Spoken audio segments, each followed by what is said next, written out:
Hi, I'm Dr. Joseph Witt-Doering. It is my pleasure to be joined today by Tenacious Doc.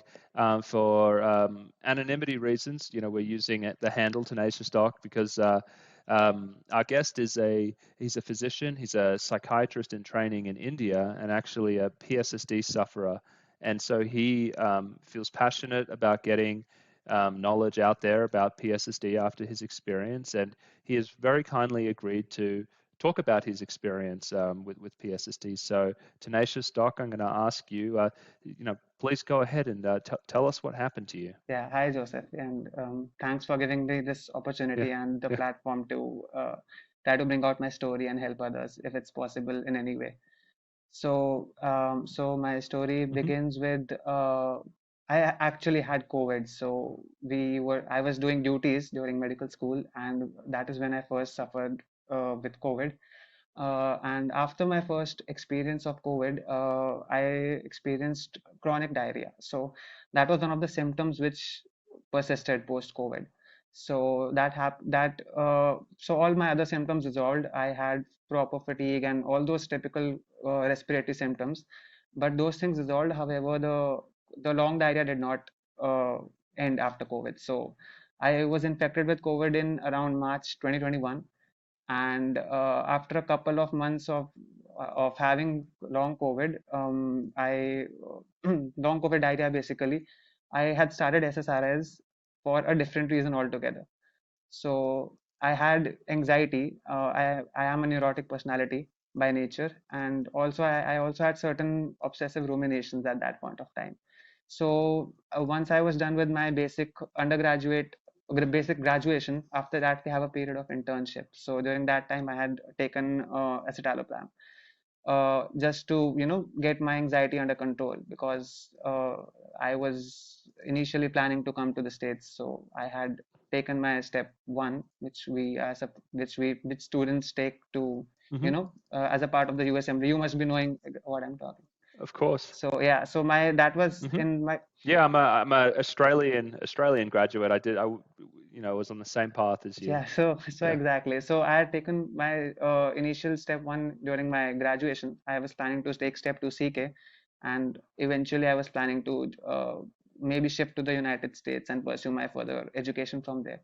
So I had these neurotic traits, and that is one thing which I saw as a drawback, and I wanted to get that under control. So I took it at a time when I was not under heavy academic pressure. I had done my graduation. I was done with it, and during my internship phase I started escitalopram, and that happened in around June 21, 2 3 months after I had my first COVID experience.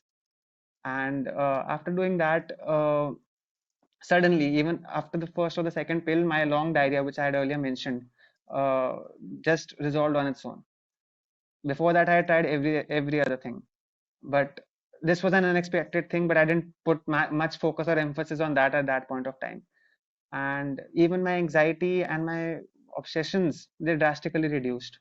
However, I was at that point of time, I was suddenly it was like a switch turned on, and I was completely relaxed, and very lazy, very lethargic. So, and I slept a lot initially, and then the dose was increased from 5 mg. I was taken up to 10 mg, and however, the lethargy, I was told that these are the initial this is the initial adjustment phase, and eventually you will just the side effects will subside, and that was in line with what we are taught typically, that 2 to 4 weeks it takes, for maximum up to 6 weeks. Your body will adjust with the medication. So and I am a very evidence based person. I have been in medical school, so of course I know I was a blind follower of the entire system. So and you must have seen in your textbooks also throughout, and maybe in Australia and the US also, that SSRIs are safe is the statement which is used, and they are the safest drugs out there, and they are Hmm. very commonly prescribed. So that was in line with what I was taught. So I was like, okay, I'll adjust to it. I even had genital anesthesia, and on the I guess on the second day only I experienced it, and I even mentioned it to my treating psychiatrist that I am having this, and he was like, okay, it's not that common. Even if it is common, it will go away. Escitalopram, as it is called by its generic name, is a very, very safe drug, and it's very, very commonly prescribed. And I was like, I'm also getting the benefits, I'm not feeling that anxious suddenly.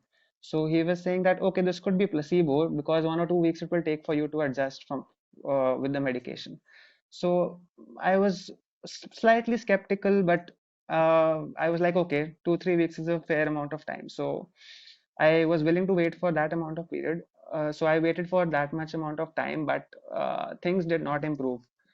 However, because I was feeling immense relief from my initial symptoms, so I felt that maybe the trade-off is worth it. So I wasn't under very heavy academic pressure, so I could afford to sleep for long hours and just relax a bit. And I thought that, okay, let me take this time to just rejuvenate. Then weeks turned into months. Hmm. Eventually, I had to get back to work. I had to start studying again, preparing for my future. Basically, preparing for my future. So once around 2 or 3 months passed, I was on 10 mg now. I was not able to work, and it was very shocking for me. Interesting. Yeah, it was very shocking for me. Okay. So you started in 2021 around, did you say it was in January or June did you In I start? started in June 21. In June. So 3 months later, you're on 10 milligrams and you have to start studying, and you feel like cognitively you're not able to engage in the way you used to. Exactly. And the blunting part, I also discovered that I couldn't feel that sad anymore. Uh, I was initially very neurotic, as I earlier mentioned, and this neuroticism, it just vanished. So that was the good part, but the bad parts were equally there. So I wasn't able to feel sad, when things were serious. I just lost the ability to cry. And at that point of time, I was too tired to even think about, because I had duties, I had other stuff to work on. So I was just trying to push through, and somehow, and I felt like, okay, this might not be working, I'll just get back to my psychiatrist. And went back to my psychiatrist after a few weeks, because I had all this. I'm sorry if it's not in a very particular chronologically correct order, because it has been. It's good. Yeah. I can completely follow you. Yeah. Please keep So, going. Yeah. so I just visited my psychiatrist again, and I also switched my psychiatrist because I felt that it's not working out as well as I'd expected it to. So I was put on a stimulant, bupropion or Wellbutrin, as it's commonly known in the West and the US. So once I was put on bupropion, initially for a few weeks, this combination worked for me very well. I was able to study again. I was able to feel more, I was able to feel, I had better energy reserves, and I was sleeping lesser now. But that didn't work out for a long period of time. For approximately 2-3 weeks, it was pretty effective. But after that, I suddenly had a sudden surge of anxiety on it, and then I had to stop it. Um, then my psychiatrist again recommended me to increase my escitalopram dose. She said that, at this dose, in some people, it can result in a decreased energy, and if you increase it by 5 mg, then you might as well find more energy. So you might be getting depressive features also. I was pretty sure it's not depression, because depression is very different. I had a completely different personality. So at that point of time, I just Hmm. thought that, I'm feeling a little bit stuck here, because it's not making sense. Why would I get lesser? Why would this thing, which is trying to help me, put me into a situation where my energy reserves are getting so low that I'm not even able to wake up for my duties at time? So after stopping Wellbutrin, after around 1 month or so, after stopping of Wellbutrin in, I would say, September, I was really struggling with everything, and I had started missing duties. I was not able to get up. It was getting pretty serious for me, and at the same point of time, I was preparing for step two, as I had earlier mentioned, and that was also adversely affected. My preparation for my future exams were also adversely affected. So I would sleep for like 12-15 hours, get up in the morning, still not feel fresh at all. And then I would sit in front of the computer screen if I'm not on my duty, if I'm trying to study, and I would not be able to do, and I would not be able to get any stuff done. I would feel so damn tired. After around 20-25 minutes, my eyes would close in front of the screen. So and I was living alone, away from separately from my family. So it was a very difficult time. And when you try to talk about this stuff, no one understands what's really going on. So they are like, okay, then just stop the medication. But I had an idea that, all the psychotropic agents should be carefully tapered off. So I finally stopped taking advice of my psychiatrist and I decided to come off the medication. Then I went on the internet, searched about it, and then I came to know about, slow tapering. There were certain papers by researchers like Mark Horowitz. So I got in touch with those people.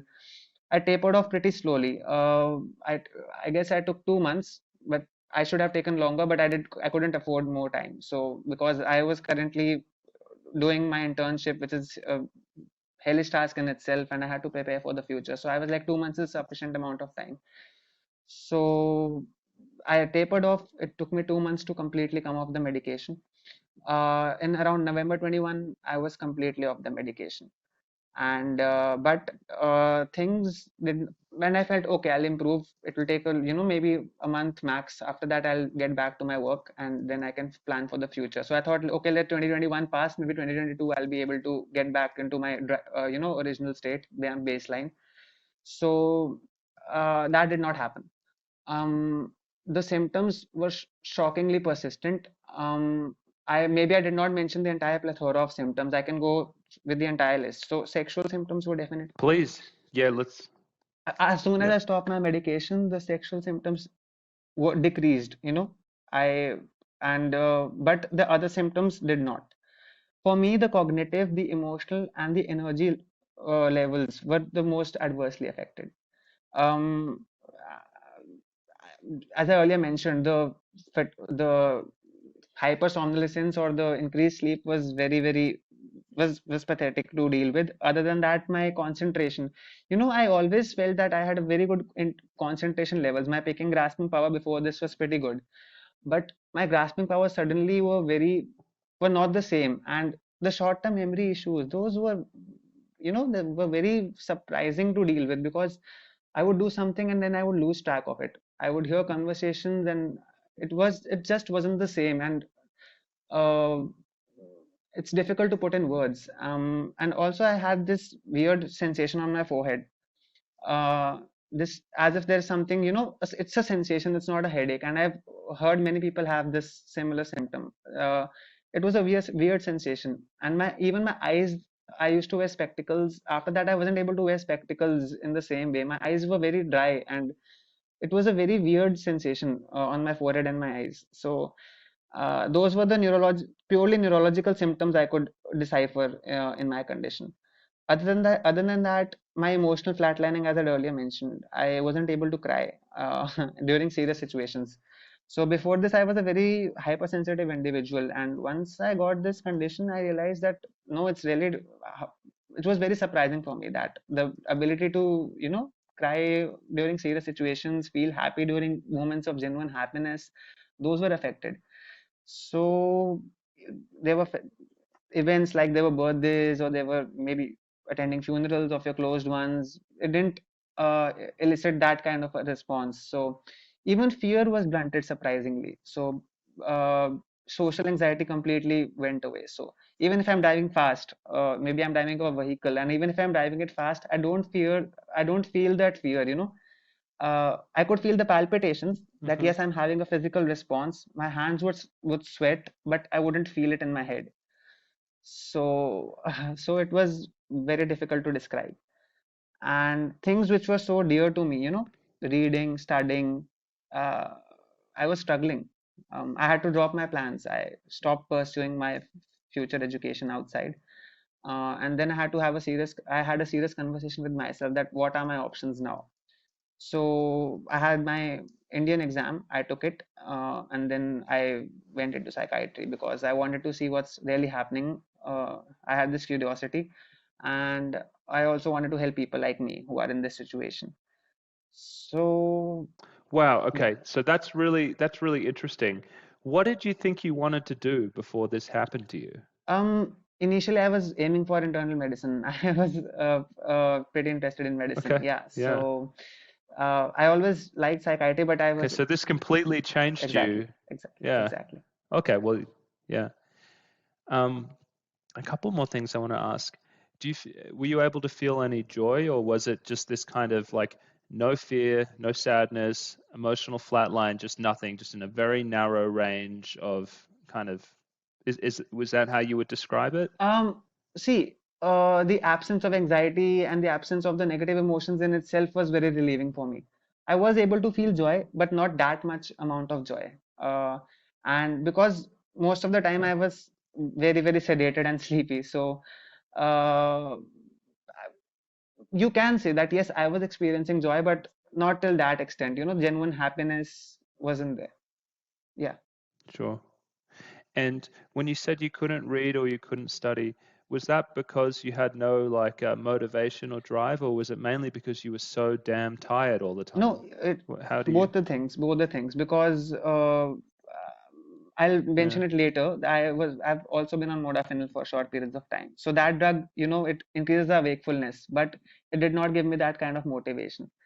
And I still don't have that kind of motivation. It is about pushing through things. You're forced to do things. You don't feel like doing things anymore. So before this, I felt like doing things. I felt like reading. I felt like learning. I want to do those things still, but it just doesn't come from inside. And Mole, the other interviewer you had the other day, he described it pretty well, that it is as if maybe some switch has turned off, certain neurotransmitters are altered, because it's not the same anymore. It feels like a burden Okay. sometimes. And does that translate to things like spending time with friends or family? Like again, it's just like you think that you want to, but you don't feel like you want to do it. It's just there's not as much of that drive that would naturally kind of bubble up within you that say, oh, I'd enjoy that. Yeah, exactly. That has definitely happened. So I had immense energy and drive for things. I would like sleep for 4 or 5 hours, and at one point of time, I was studying, socializing, doing multiple things. But after this experience, things felt like a core, basically. I did enjoy hanging out with friends. Okay. I won't lie, because I wasn't impacted till that extent. I did feel joy, but it wasn't the same. It wasn't, uh, like music. People describe music. Music. I could hear music, but it didn't feel the same. The goosebumps like feeling when you hear your favorite song, or yeah. Yeah. So you're getting my point, right? So it's it was different. And tell us about the sexual symptoms like the genital numbness and such. What was the trajectory of improvement? Because you mentioned that when you came off the medication, that side of it actually seemed to improve more. Is that Yeah, correct? that improved. Yeah. That improved, and it Okay. was almost back to normal, I would say. So, Okay. but what happened after that was that I was hell-bent on correcting the cognitive and emotional symptoms, because those were the ones that were affecting me the most. So I trialed on certain Hmm. medications under supervision of experts only. Then one of the medications I trialed was methylphenidate, or Ritalin, as it's popularly called in the US. So I took 5 mg first, So and say it then again. Sorry. What was it?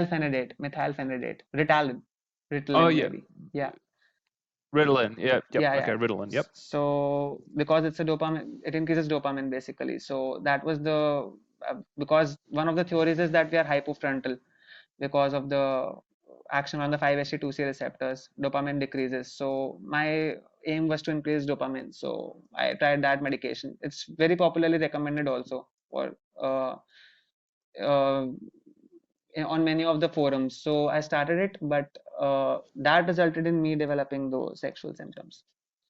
So after that, yeah, So that ended up triggering like this, yes, like uh, enduring sexual yeah, symptoms. exactly. Okay. Well, yeah, walk me through that. So, like the first couple days or weeks of taking methylphenidate, when did you start noticing that it was actually working against you? Could you kind of talk Within a, through that? within the first 2 days only, I felt a difference. And it impacted, Hmm. and it was extremely sudden, and it was directly attributable. So there was no doubt in my mind that this is happening. But then again, I had never heard of this. Even on the forums, on Reddit or other places, I had never heard of this thing happening. So I felt that okay, this might help me cognitively. This might be another, thing which has just, which might just go away, but it did not. and I took it for 4 5 days. That's it, on a very low dose. I was on 5 mg BD and 5 mg TDS eventually, but it did not help me. It just exacerbated the problem. I stopped it completely after 5 days. But the symptoms, the side effects did not go away. So that Are they was, still yeah, enduring today? yeah, they are. Yeah. Okay.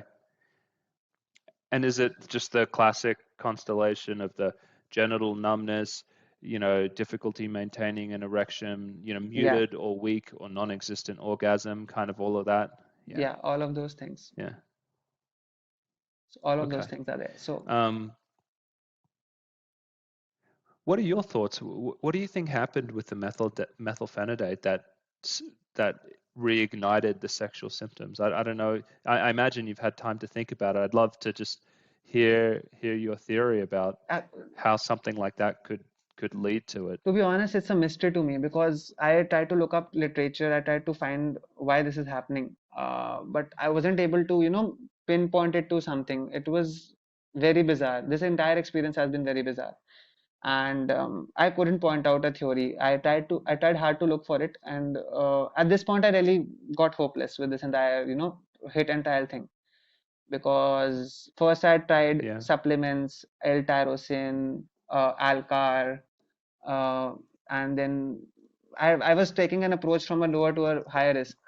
So eventually I was planning on going on MAO inhibitors if things did not work out, psychedelics maybe, because these are the things which are recommended. And I was trying to, go in a very methodological manner from a low to a higher risk. But stimulants, I hadn't heard of stimulants causing any, relapse of certain symptoms.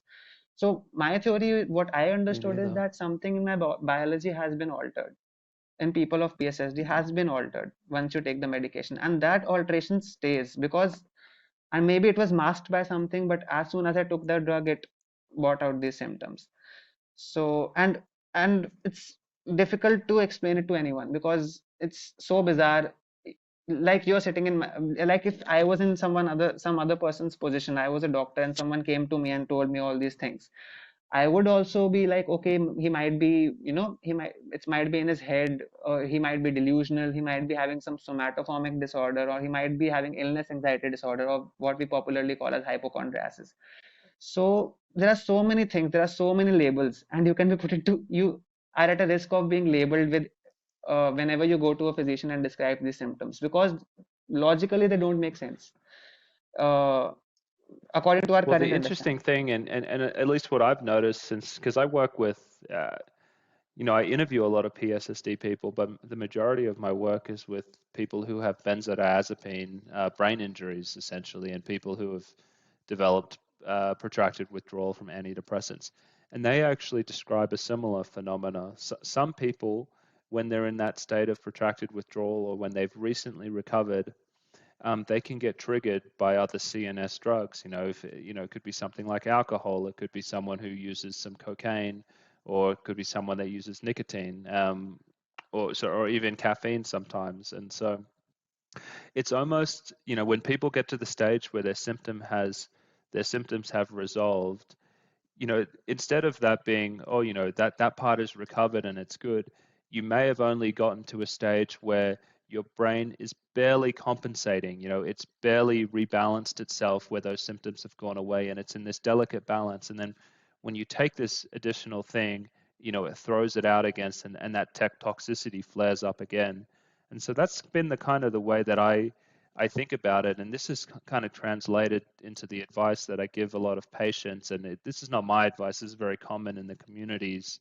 It's like when you come off antidepressants or benzodiazepines and you've come through the neurological injuries, you don't touch anything, you don't touch any, certain antibiotics or Yeah, other central nervous system drugs for at least a year. And then when you do when you do use them, you start them at the smallest doses, because who knows, like, I mean, your brain may only be just kind of keeping itself together, and it's compensating super hard. But that's how I've started to think about it, because it is a really unique, it's an interesting phenomena that seems to be consistent with these types of neurological injuries from the drugs. exactly. Yeah, I Yeah, agree with you. But the problem is yeah, that this advice isn't very popular.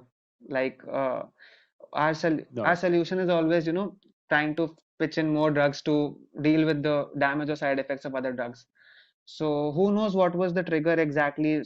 Now COVID also comes into the picture somewhere. Uh, I've seen all the communities. I've been following everything closely since the past 1.5, 2 years. So uh, my last medication was in November 21, as I'd earlier mentioned. After that, I haven't touched any SSRI. So I've seen people, the subreddits and the awareness increasing exponentially. And post COVID, there has been a lot of experiences of people having these kind of symptoms, and especially the bizarre experience of my long COVID diarrhea stopping after one dose of SSRI. So at that point of time, I did not pay much heed or attention to it. But later, as I move forward with my story, I'll tell you why it got so significant for me. So should I continue with what then happened? If it's Yeah, yeah, sure. Yeah, yeah. Please yeah. keep on Yeah, going. Yep. so after this stimulant experience, I had these additional side effects. So I stopped the stimulant. This happened in 2022. I'm not very sure which month because I took it only for 4 5 days. I stopped the stimulant, and after that, then I still had all those side effects. Now I had an additional side effects. So I was barely keeping up with work, and eventually, as I had earlier mentioned, I had to drop my career plans, and I had to go, and I eventually took up psychiatry here in my home country. And after taking up psychiatry, I joined in my new place of work as a resident, and it was very difficult coping initially. Then I had a bout of diarrhea at my new workplace, and then I took an antibiotic to treat the same. So it was during my initial days of joining here only, joining at my new place of work. So after taking the antibiotic, I took a combination of two antibiotics, ofloxacin and ornidazole. So and after yeah, so I usually take it for Hmm. diarrhea. So it's popular here back in India. So I took that medication, and that this combination is popular here. So once I took this medication, my diarrhea resolved. But after 1 or 2 days, I was able to feel difference in my brain fog and my energy levels. It was pretty dramatic. My forehead sensation, which I was describing, which was so troublesome, that decreased. I was able to understand things better. I was able to wake up after 5 6 hours and feel more refreshed, more energetic. And again, this was directly attributable to the drug, and it couldn't be placebo because I wasn't expecting a response from this. It was just a completely random finding. So I took this antibiotic, and I took the course. I took it for 5 days, but as I was experiencing benefits from it, I continued taking it. So I took it for around 10 days during my first, when I had first had this diarrhea. So it really helped me. It was the first time I could really feel hope that, this is reversible. My emotional range returned. I was able to cry. I was able to express grief over what has happened. I was able to concentrate better. My energy levels were improved, and it did not make any sense at that point of time. So this happened, and I felt that okay, I'm almost cured, and I think that this will be the that finally it's been a year and a half struggling with this situation, and this is the way out. So I took it for 10 days. The benefits were there definitely. However, after a week or so of stopping the medication, I was again starting to experience fatigue. So fatigue has been the worst thing for worst component of this entire spectrum, because my fatigue is so bad on some days that even after sleeping for long hours, I find it difficult to go to work. And even when I go to work, it's just very hard to focus for long periods of time. So I returned to my Hmm. baseline in some way or the other. However, my forehead sensation, that completely went away. So there was clearing up of brain fog, definitely.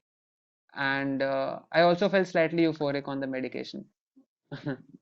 So I felt more talk. Now, can I ask, because this is not the first time I've heard about people improving following antibiotics with Yeah. PSSD. What else have you heard in the community in terms of these responses? Please share that. Yeah, so naturally, I went on to the online communities to look up on this, and I also tried to look up on various papers on PubMed and other, research engines. So Mm-hmm. there is this gut theory which is really popular amongst a lot of people on the online communities, and even the neurologist. I tried to visit a neurologist. I spoke at length about this with him, and basically, what we have a lot of serotonin receptors in our gut. So one of the theories is that taking antibiotics maybe alters the gut in a way which helps us regulate serotonin and hence acts in certain mechanisms which can alter our neurotransmitters in the brain through. So that is the theory which is really popular these days, the gut brain axis as it's popularly called in scientific circles. So there are people who have recovered from PSSD with this. So many people attribute it to small intestinal bacterial overgrowth or SIBO. So people try to target that, and people are going for breath tests. People are going from for stool microbiome tests. So everyone is trying to. So this was really popular a couple of months ago also on various platforms. So people are trying to fix the gut using this theory. So I did not know about this honestly. I had heard about the axis, but I had never Mm-hmm. thought that this could contribute in any way to PSSD. So once I had this experience, I went on the forums again, and then I found out yes, people are finding benefit from this. And that's the bizarre thing about this entire experience, that some people, and we don't exactly know how it's working, how exactly it's helping.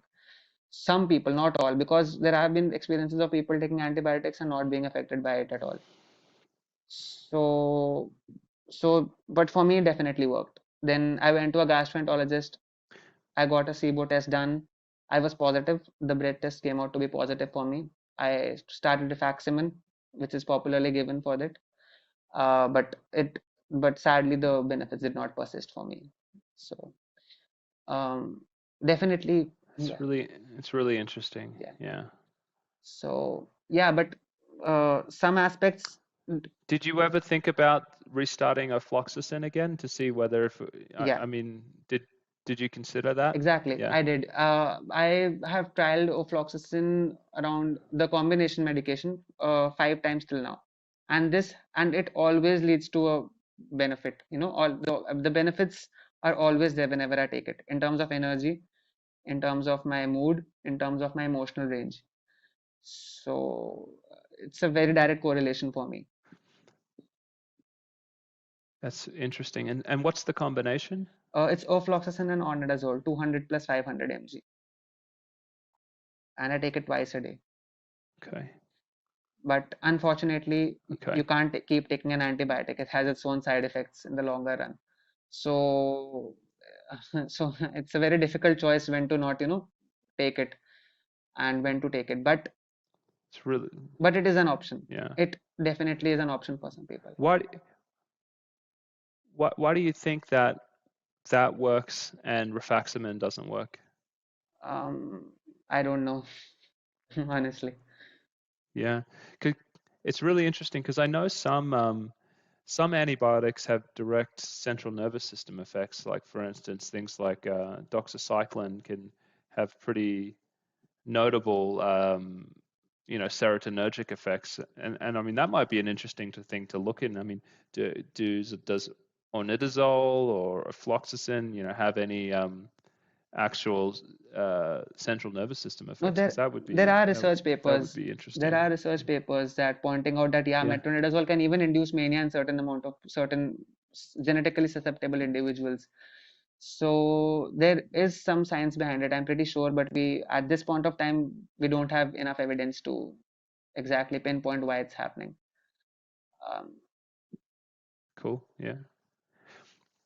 Um, so, so I guess moving forward now, what has the trajectory of your symptoms been like? I guess since you flared it up with the methylphenidate, have you noticed any improvement, any worsening, or has it been essentially stable since then? I would say that there has been an overall improvement, but it's not due to time, it's due to this intervention of taking this antibiotic. But unfortunately, in certain domains, the improvement persists, but in others, I feel like I'm going back to the baseline. So the energy component, I don't know why it's such a central theme of my illness, but it is there. And once I stop taking this antibiotic, after a week or 10 days, my energy levels still start fading away again. And it is such a struggle. It's such a weird contrast. It's difficult to put in words how this, it's completely different experience when I'm not on the drug, on the medication. But in terms of my emotions, I'm definitely able to express more. I'm able to fight more for my things. I am more motivated.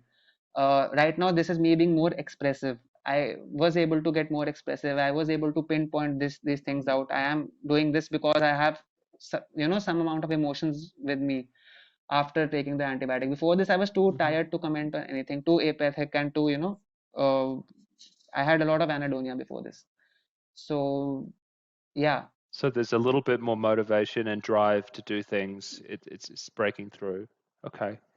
That's great. I mean, to me, that's a very positive sign that, that your nervous system is recovering. It's happening slow. It's happening slowly, which is quite normal for PSSD from the people I've been talking to, but it does look like it's heading in the right direction. So I would say you have a lot to be hopeful for if that's the trajectory of your symptoms.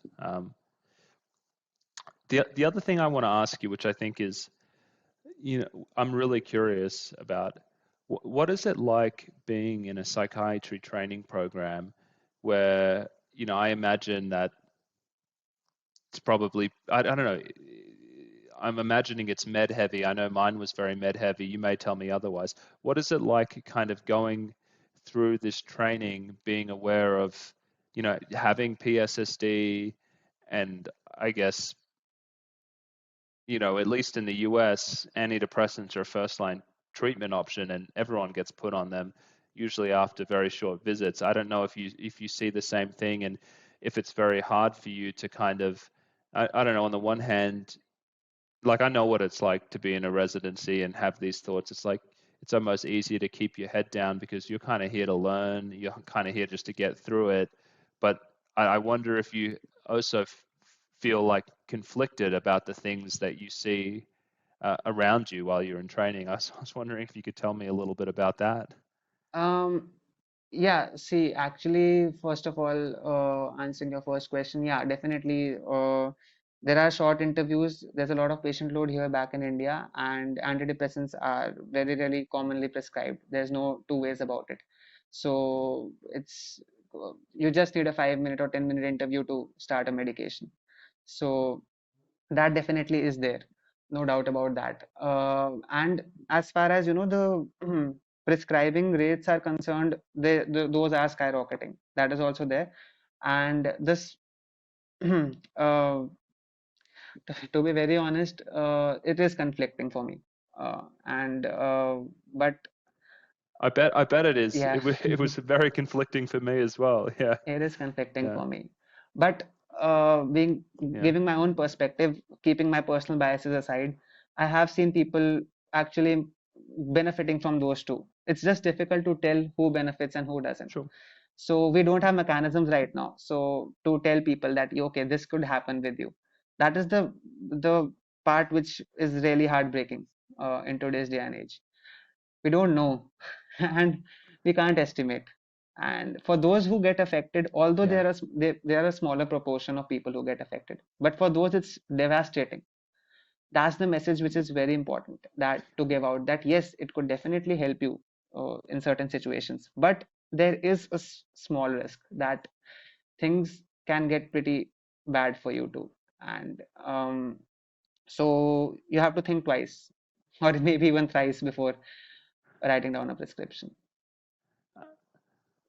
oh yeah, yeah. No, I second everything that you say there. And I mean, the other thing is, the patient load is like, let's say, how many patients would I guess a psychiatrist working in, I guess, the Indian public system see on a given day? I mean, are they seeing, because in the US that might be 20. I don't know if that's like 40 or something like that in India. What would you say is the average caseload, for a busy public outpatient psychiatrist? It's location dependent, first of all, and system dependent. So here Yeah. in India, we have government services as well as private services, and so the private ones will charge you on a on a per hour basis. So of course they'll see lesser patients, but they have Hmm. a higher fee, so they can give you more time. But in the government setups, there are a lot of people here, so lots of patients. There are new cases, there are follow-ups, and you could, on an average day, you could even see up to, around 10 new cases and around 20-30 follow-ups. So that makes it 40 patients within a Yeah. 5-6 hour stretch. So, Yeah. so it's Yeah. not feasible. I imagine, and if you're working, and depending on the demographic you're treating, I mean, it's probably not that likely, that some of them even know how to read the drug labels, or are able to look at that information, and so That's true. um, so then you end up in a situation where, like, I'm a practicing psychiatrist. I know what it's like when, like, how hard it can be to tease out, why someone is anxious or why someone is depressed, what's Yeah, happening in their life, what's the ration, and like those conversations take a long time. But I imagine, the doctors that are working in those situations where it's like maybe 40 cases a day and you're the only psychiatrist for, like, 100 miles or something like that. It's it's probably very like, what are your symptoms? This is how you're feeling. Just take this, and that's kind of it. And that's it's and you're right. It will benefit several people. There's no doubt about it that it can have a therapeutic effect for some. But then it's like, what to do about the people who, like you said, the few who are devastated by this for years later. I mean, it's really it's really tricky, and it's something that bothers me deeply, because I mean, that's the same thing happens in the US, in the busy places. They're not quite as busy, but that same kind of way of prescribing and doing things, and it's just off. And I know, I know, if you had a 16-year-old boy, or someone who's 21 or 22, and you told them, if you take this medication, there's a rare chance that you might develop enduring cognitive problems or sexual problems. yeah. They might say, it's not actually that bad. Let me just wait and see, and I'll come back if things get really, really bad. That's the kind of conversations I'd like to see happening around, the mental health treatment now, which I completely missed because no one talks about the side effects. And I guess the other thing in India, which is maybe the case, because I'm kind of comparing it to I guess what we might see in our county systems here, is it's pretty much impossible to get someone in to see, like, a psychologist or someone who could help with counseling, or maybe even help address contextual stresses, or things that are happening within relationships. And then, when you don't have those services, again, more and more gets pushed towards medication management, because it's like, what else do you offer people who are suffering? That's that. I don't know if you feel like you see similar things playing out in the different environments where you're training. I'd like to hear your thoughts on that as well. Y- Yeah. Yeah, definitely. And as you mentioned, as you put it very well, there are regions where there's a dearth of services, and medications are easier to prescribe and a quicker, way to get through the motions. And counseling and good counselors, especially, are difficult to find anywhere in the world, for the matter of fact. So, and people also like Yeah. quick fixes.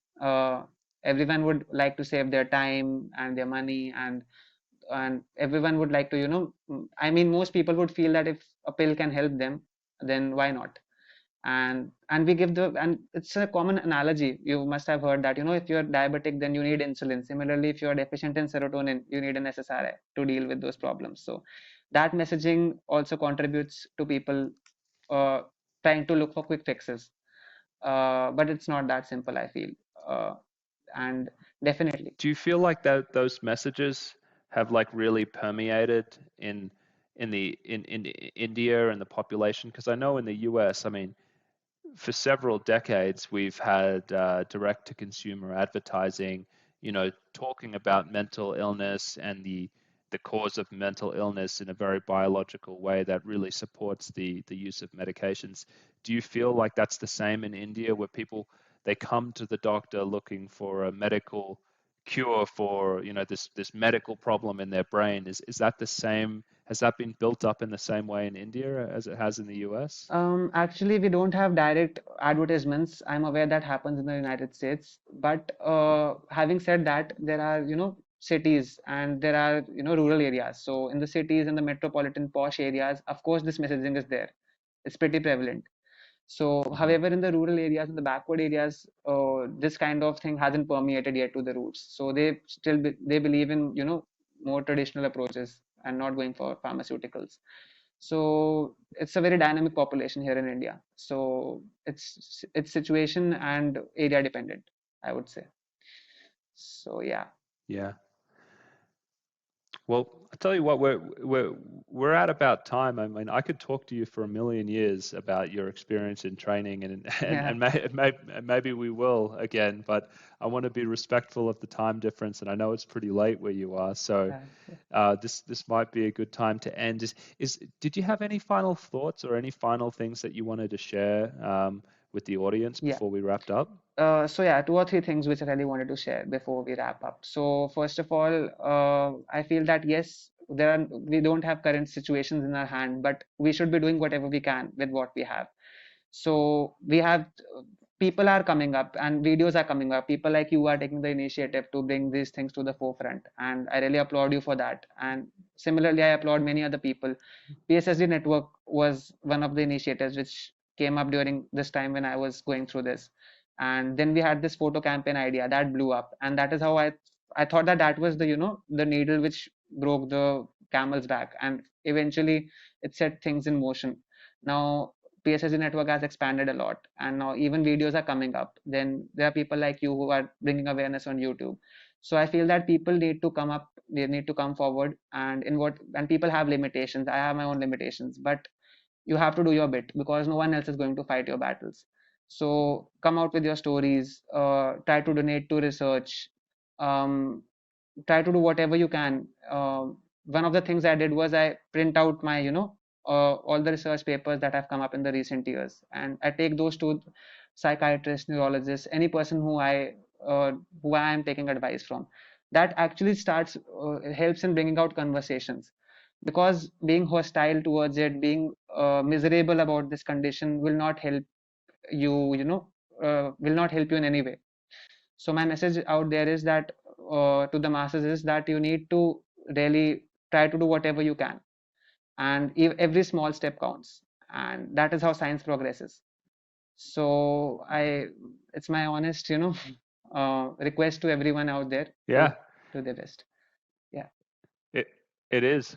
I think what you've contributed to today is something that will endure. I mean, online, alongside, what is a growing number of these reports where, this is a fairly unusual condition. But if someone ever wanted to learn about this, I mean, now they have, these interviews with people, and I mean, this is really clinical diagnostics, and so you're contributing to it, and I think it's going to do a lot for the identification of these adverse reactions and how people can actually treat them in the future. So yeah, I want to say thank you, and I want to say thank you. please keep in touch, and if you decide to pursue the USMLE again when you're feeling better.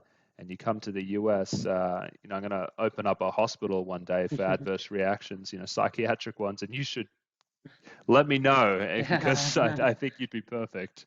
So, yeah. Sure. Okay. Well, I'm going to let you go, and Yeah. but thanks again. It was a pleasure talking to you. Thank you for giving me the opportunity. Thank you.